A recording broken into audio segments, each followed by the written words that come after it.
Hello and welcome to another remote edition of Currently in Quincy. I'm Joe Catalano on this windy Good Friday.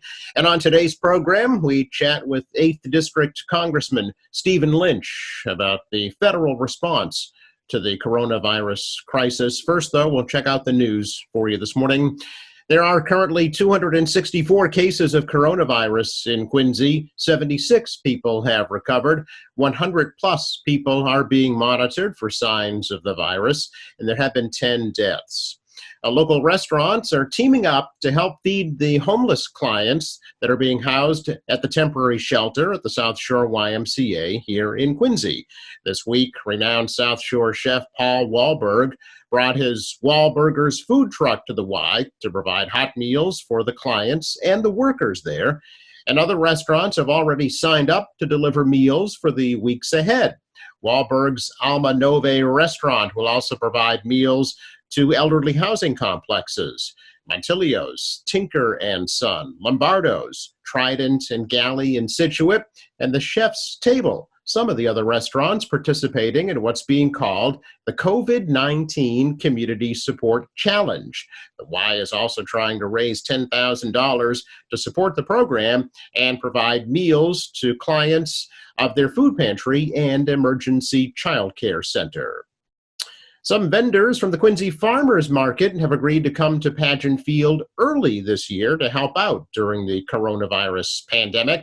Stillman's Farm will be there every Thursday from 1 to 2 with fresh vegetables, and Mike's Eggs will be at Pageant Field Fridays at 11:30 with fresh eggs for as long as supplies last. Stony Creek grass-fed beef will deliver for free with orders taken through their website. Golden Rule honey is also available for delivery, and Ackerman's maple syrup is offering a breakfast box through their website. The Federal Emergency Management Agency has awarded just over $2 million to help repair the seawalls along Adams Shore and House Neck in Quincy. The announcement came this week, even as federal lawmakers focus on the coronavirus pandemic. Congressman Stephen Lynch, Senators Ed Markey and Elizabeth Warren said the funding is critical to help protect the shore from future flooding. The seawall was severely damaged in a series of nor'easters 2 years ago that flooded neighborhoods and damaged hundreds of homes. Mayor Thomas Koch expressed his gratitude for the federal funding, calling the seawall project vital to coastal resiliency efforts.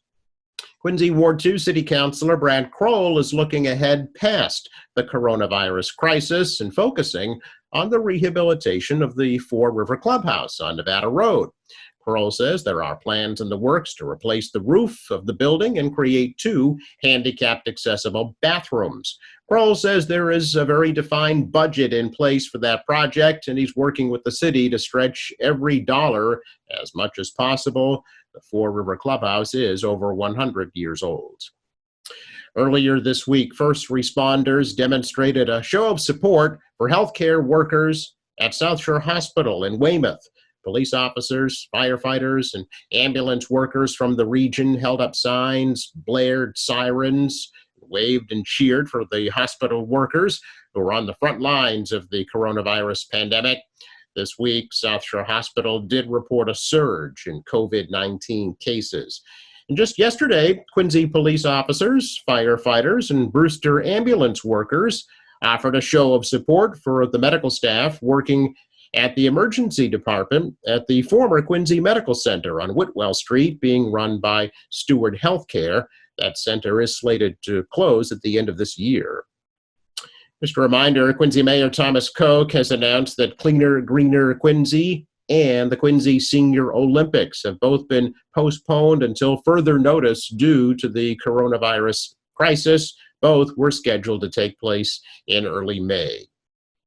Volunteers at Interfaith Social Services in Quincy recently assembled almost 500 bunny baskets to be distributed to children of the agency's food pantry clients. About 24 volunteers gathered earlier this month to assemble the colorful spring baskets with chocolate bunnies, small toys, plastic eggs stuffed with some sweet treats. Interfaith says the baskets will help brighten the lives of children who may be living in difficult circumstances. Interfaith's executive director, Rick Doan, says the bunny baskets are a bright spot in the current climate of uncertainty. Throughout the year, Interfaith also provides children with backpacks, Halloween costumes, and gifts for the holidays. And on a positive note today, with a big congratulations going out to Michael Bina.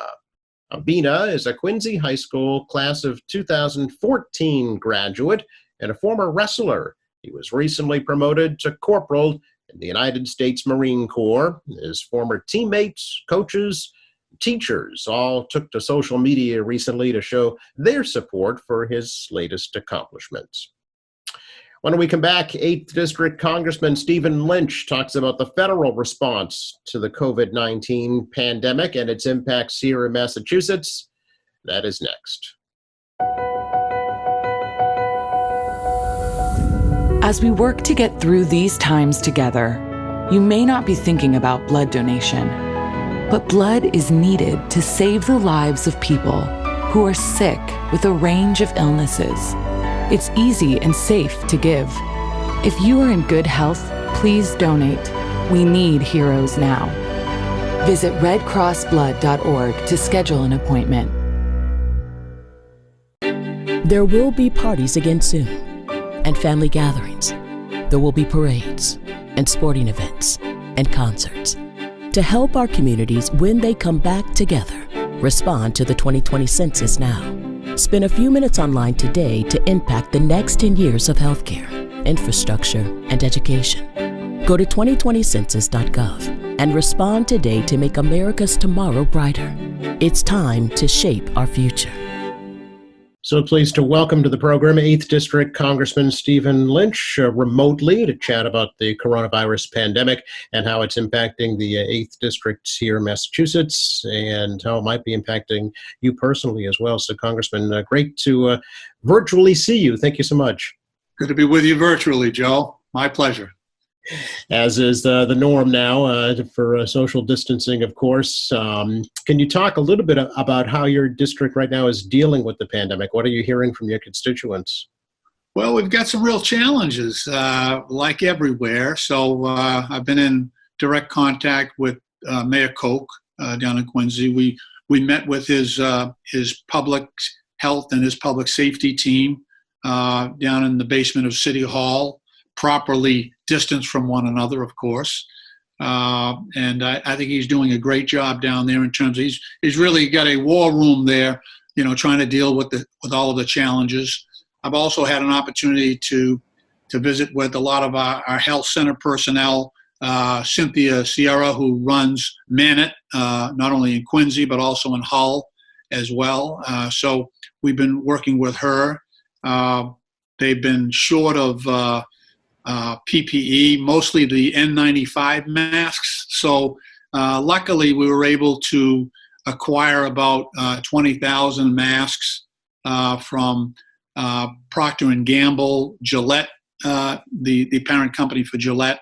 They have a plant here in South Boston, but Gary Coombs, who's the CEO for P&G, his team got on board. We had a conversation. He asked me how he could help. And so that was our most needed commodity was the N95 mask that Cynthia and others needed. So we sent a couple thousand down to Cynthia and also sent, I think, a couple thousand down to South Shore Hospital that needed it.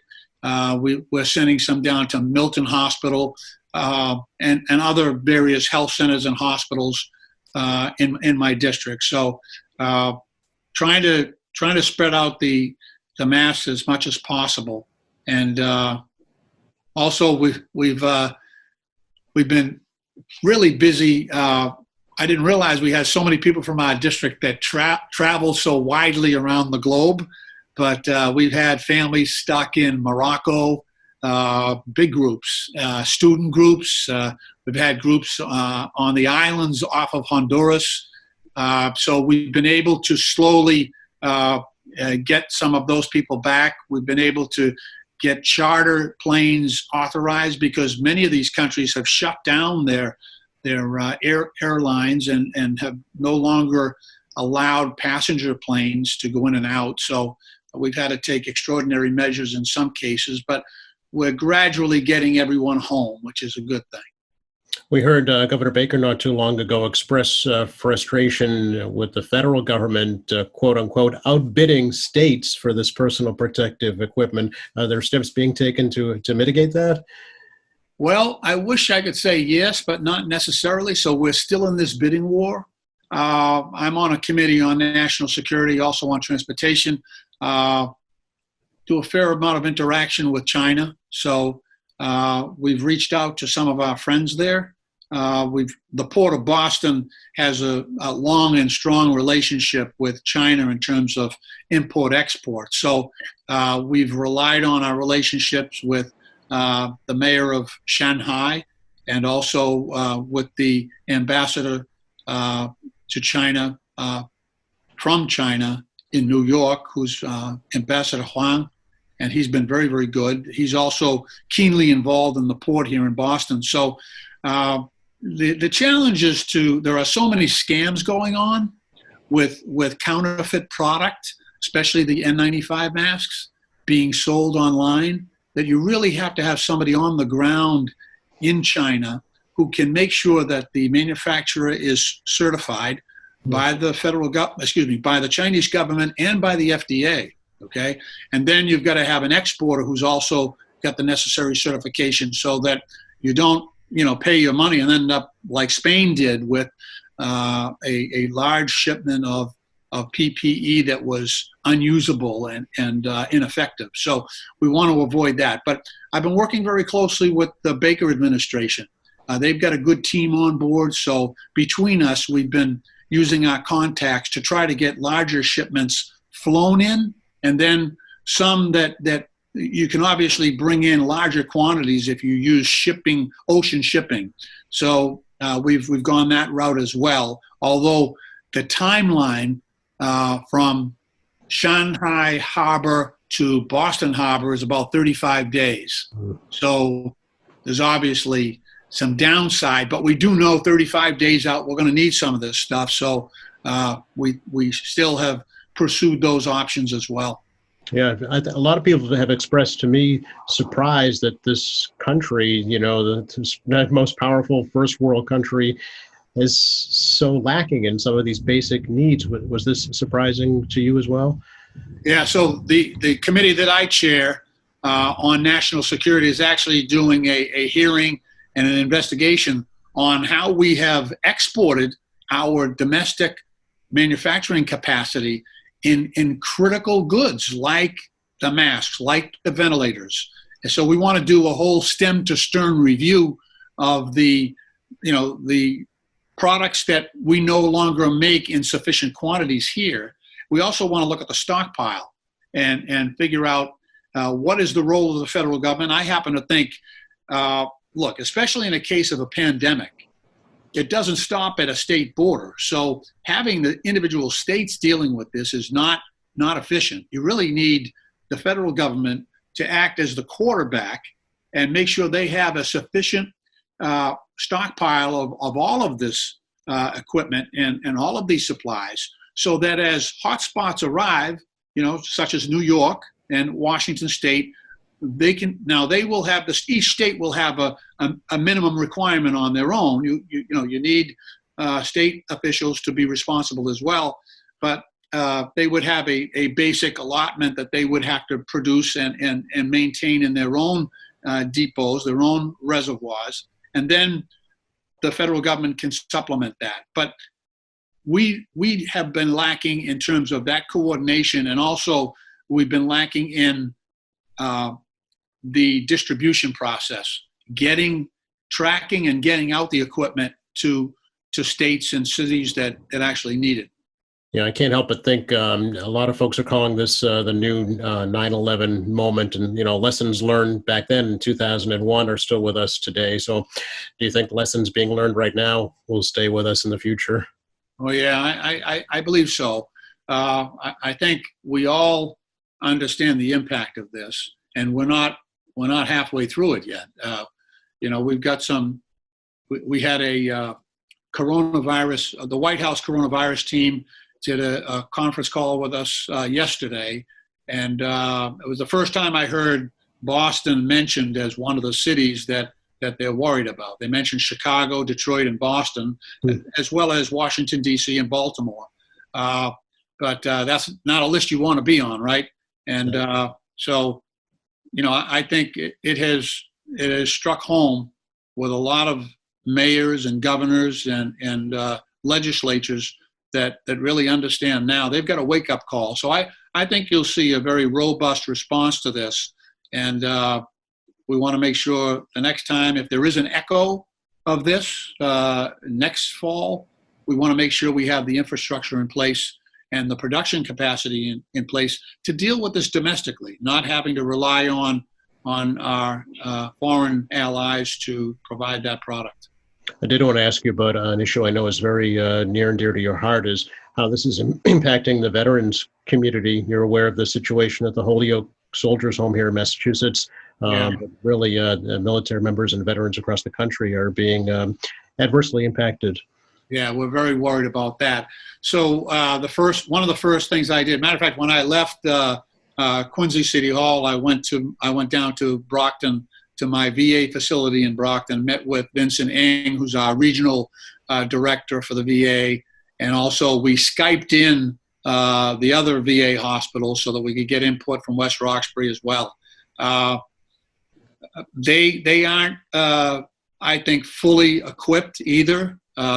So in that batch of PPE that we just got from Procter & Gamble, we sent down an allotment for the Jamaica Plain VA hospital and as well as Brockton and West Roxbury in my district. So trying to help them out as much as possible. But they've got a very vulnerable population there. They've got a lot of older veterans, right. World War II, Korea especially.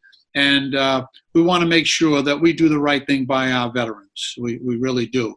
The employees down there have been absolutely fantastic. The nurses, the therapists, the doctors at the VA, absolutely courageous in terms of rendering that service. So we're very proud of them, but we've got some challenges as well. I did want to ask you, Congressman, if you could explain the economic impacts that this is having and what's already been done with the stimulus package and another stimulus package that's currently being debated. Yeah, so we got another report today on unemployment, another 6.7 million people applying. So I think we're up to 17 million since we've been counting after the national emergency was announced. So we do have enhanced unemployment benefits out there for people.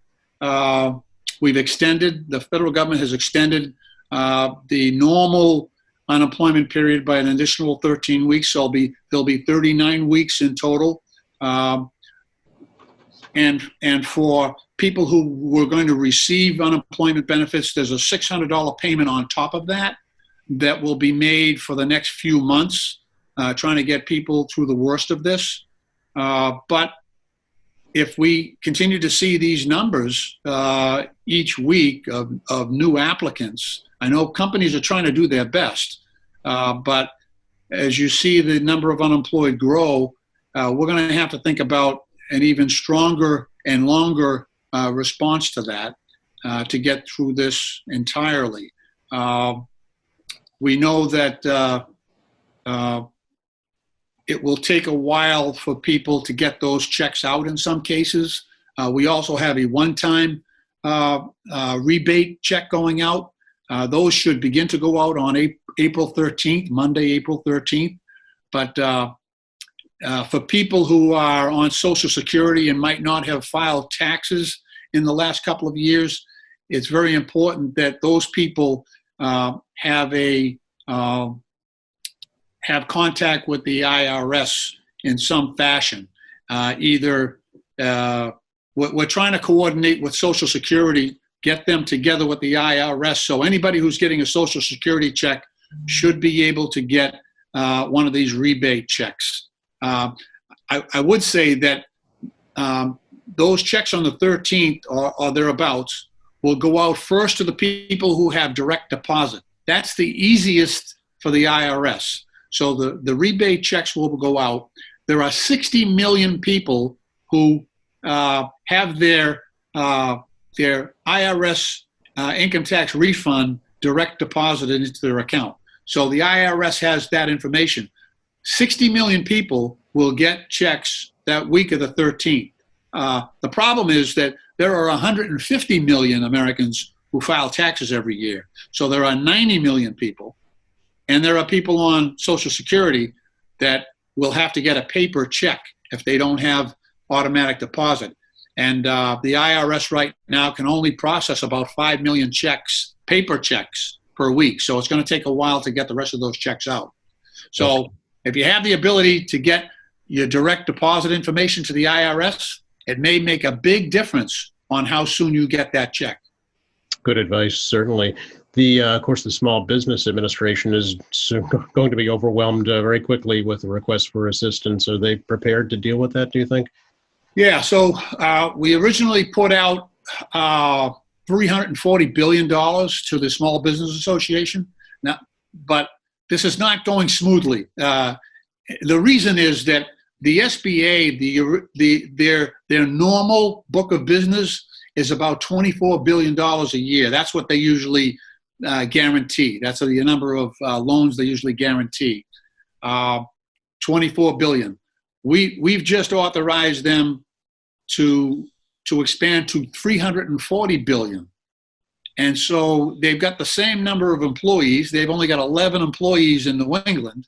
So you can see how those 11 people are going to be extremely busy. We've also authorized them to hire more people to try to get that out.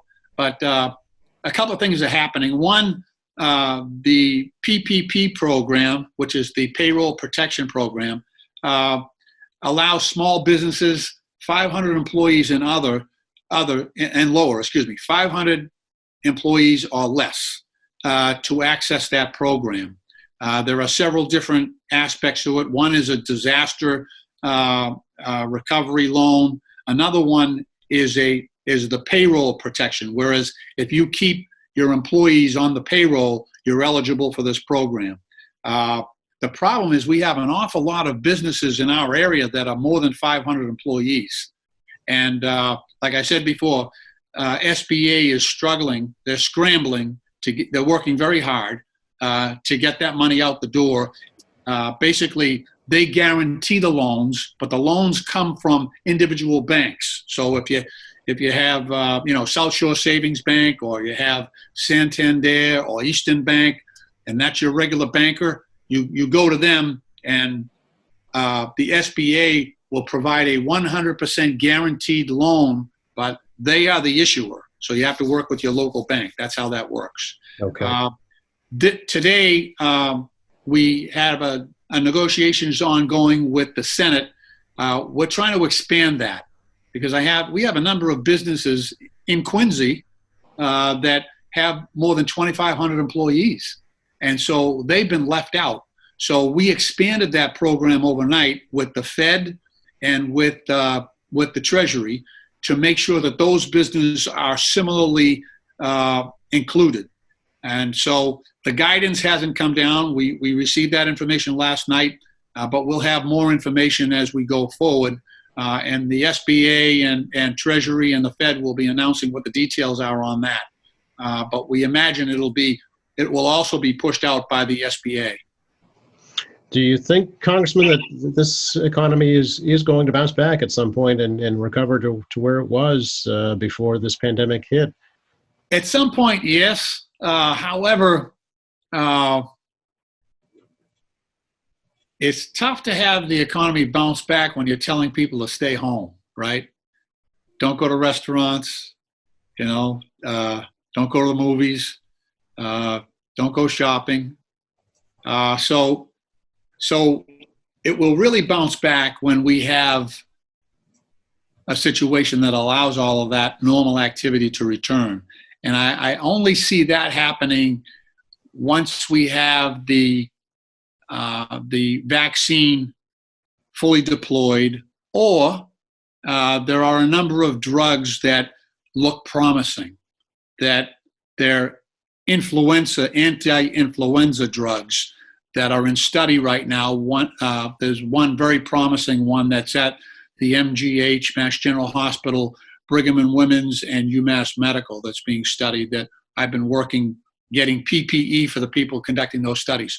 So if something like that emerges, that would be a game changer.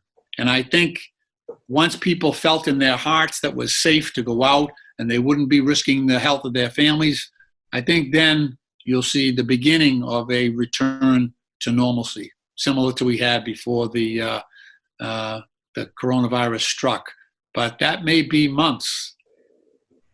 Yeah, it's a lot of unanswered questions and uncharted territory that we're all in right now, certainly. Without getting too political, I just wanted to ask, is there a spirit of bipartisanship right now in Washington with Senate, with Congress, and with the administration, or is there friction? Well, there's a little bit of both, Okay. But I do see a lot of collaboration, right? So we had this first coronavirus bill go out. It went out 415 to 2. So Okay. that's pretty broad. And there was a little bit of difference in priority between the House and the Senate. The Senate has a bill right now for small businesses and economic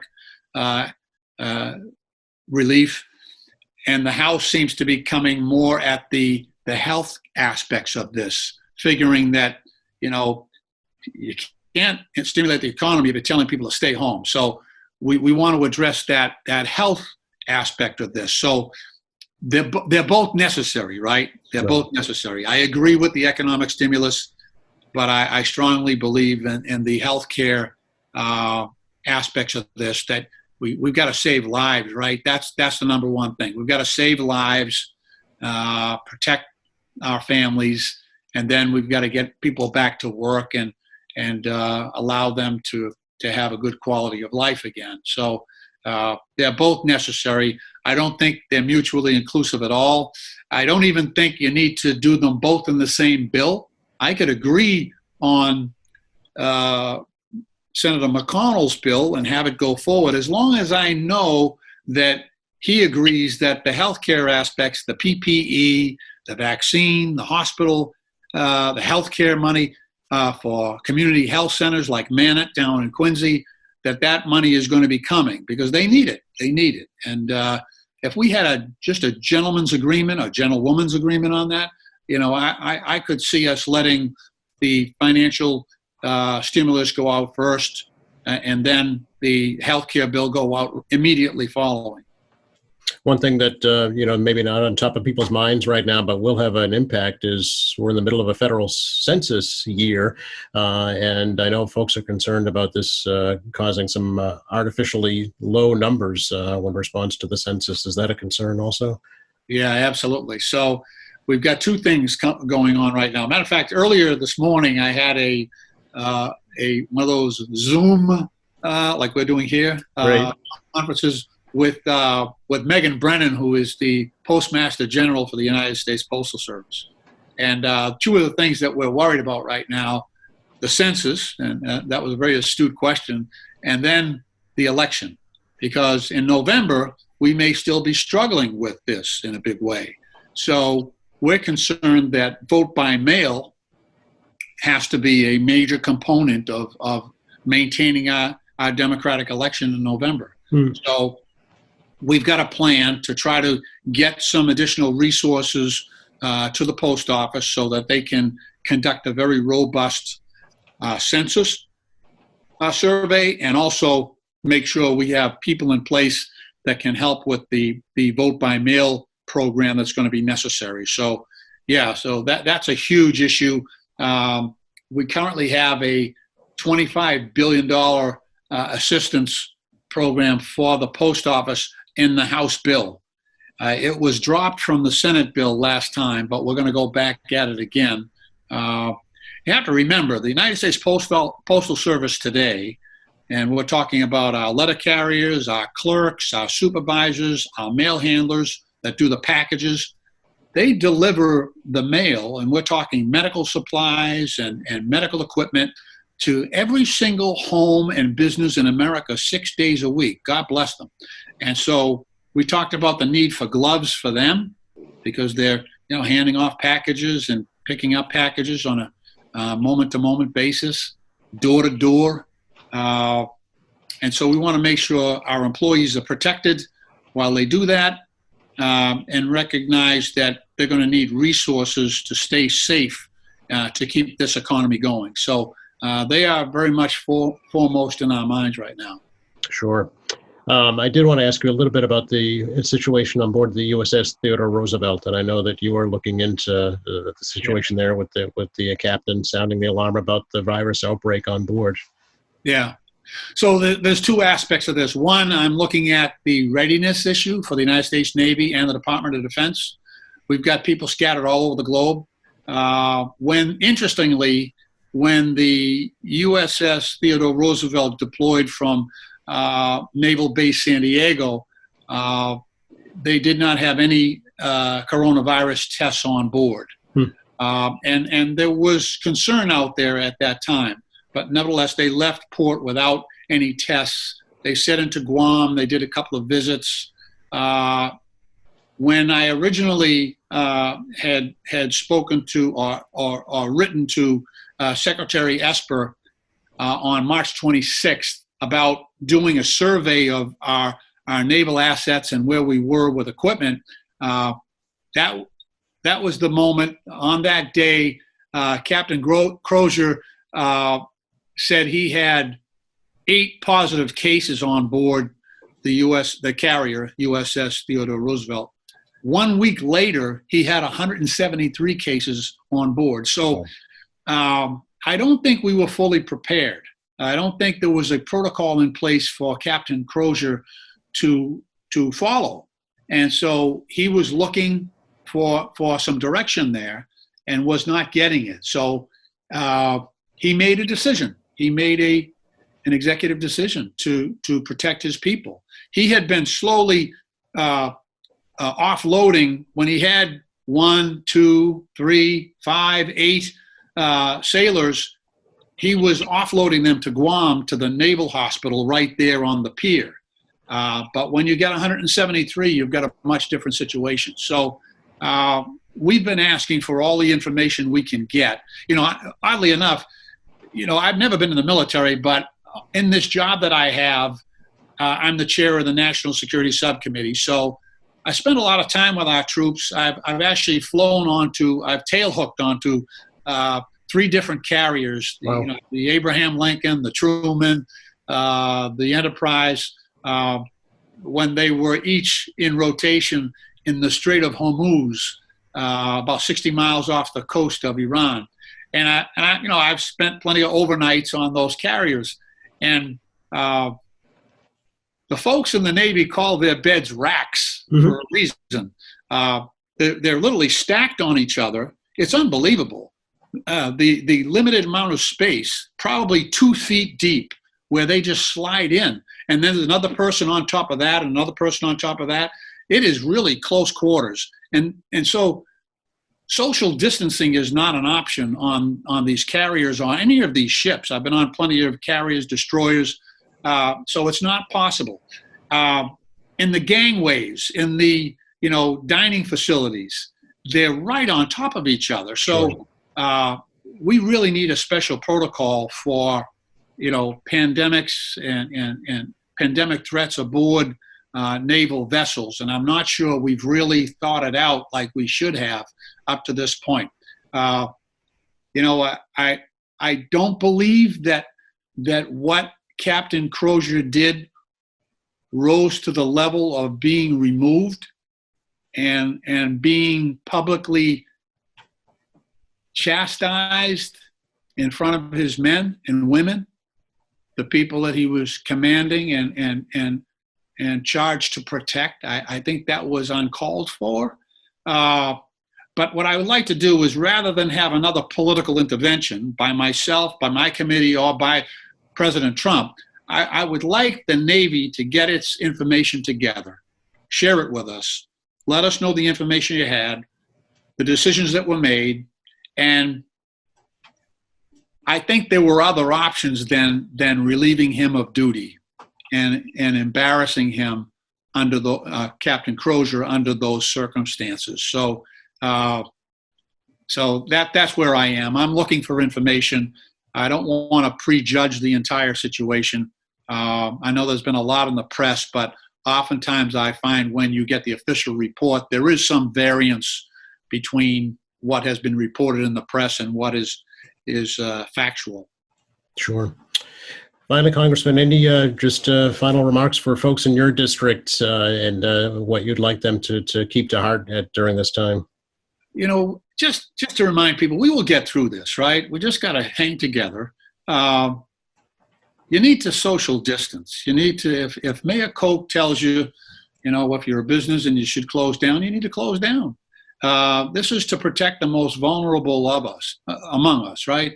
And you know, let's follow the CDC guidelines. Let's get through this together. You know, I know a lot of people in this Easter season have come to rely on their faith, and that's a good thing. You know, I know Passover is upon us, and Ramadan will be upon us soon enough. We've got a big mosque down in Quincy. Mm-hmm. So, you know, in these times that we all tend to rely on our faith, I would just, you know, call upon us all to be better to each other. And you know, the number one thing you can do to protect yourselves and your loved ones and our communities is really to practice that social distancing. Don't go outside without a mask if you're going out for a walk, and you know, just use common sense. I think that's the appropriate thing. For me, you know, it's a tremendous honor to represent the city of Quincy and the entire 8th Congressional District. I've got a wonderful district and great people, a tremendous history, and I'm proud to do the job I do every single day. We're still working on trying to get enough PPE for all our nurses. They have been absolutely heroic. Our first responders, our police and fire and EMS throughout the districts, our doctors, you know, remember them, right? Because by doing our job and limiting the contagion, we're keeping them safe and making sure that we're not wasting resources and putting people at risk unnecessarily. It's going to be a tough enough job as it is to get this done. But I know we can do it. I know, look, we have some great patriots in the city of Quincy, and you know, I just know we can get this done. I think about John Gillis, you know, United States Marine Corps, salt of the earth, great American, you know, the tradition. He was a great reflection of Quincy, you know, what's best about America as well. So, you know, in his spirit, the way he handled himself, and you've got great leadership down there in Quincy that I'm proud to be a part of the delegation. So let's bring out the best in Quincy and bring out the best in the 8th District and the best in America. Let's respond to this in the fashion that the greatest generation would have responded to it, right? Let's dig down deep and do the patriotic thing, do the right thing for our neighbors and for our country. That's all I got.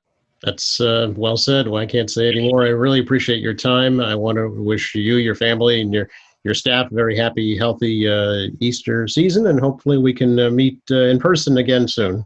Let's hope so. Thank you, Joe. Thanks for your time and thanks for your courtesy. Happy Easter, everyone. Happy Passover and happy Ramadan. Thank you. Special thanks to 8th District Congressman Stephen Lynch for joining us today. Thanks to our crew working remotely from home, and thank you for watching. Monday at 11:30, we chat with State Representative Tacky Chan of Quincy about the COVID-19 pandemic on another remote edition of Currently in Quincy. Till then, a reminder to stay tuned to Quincy Access Television for the very latest coronavirus information in Quincy, and to check our website, qatv.org, for up-to-date news and programming. From all of us here at QATV, please have a very happy and safe Easter and Passover.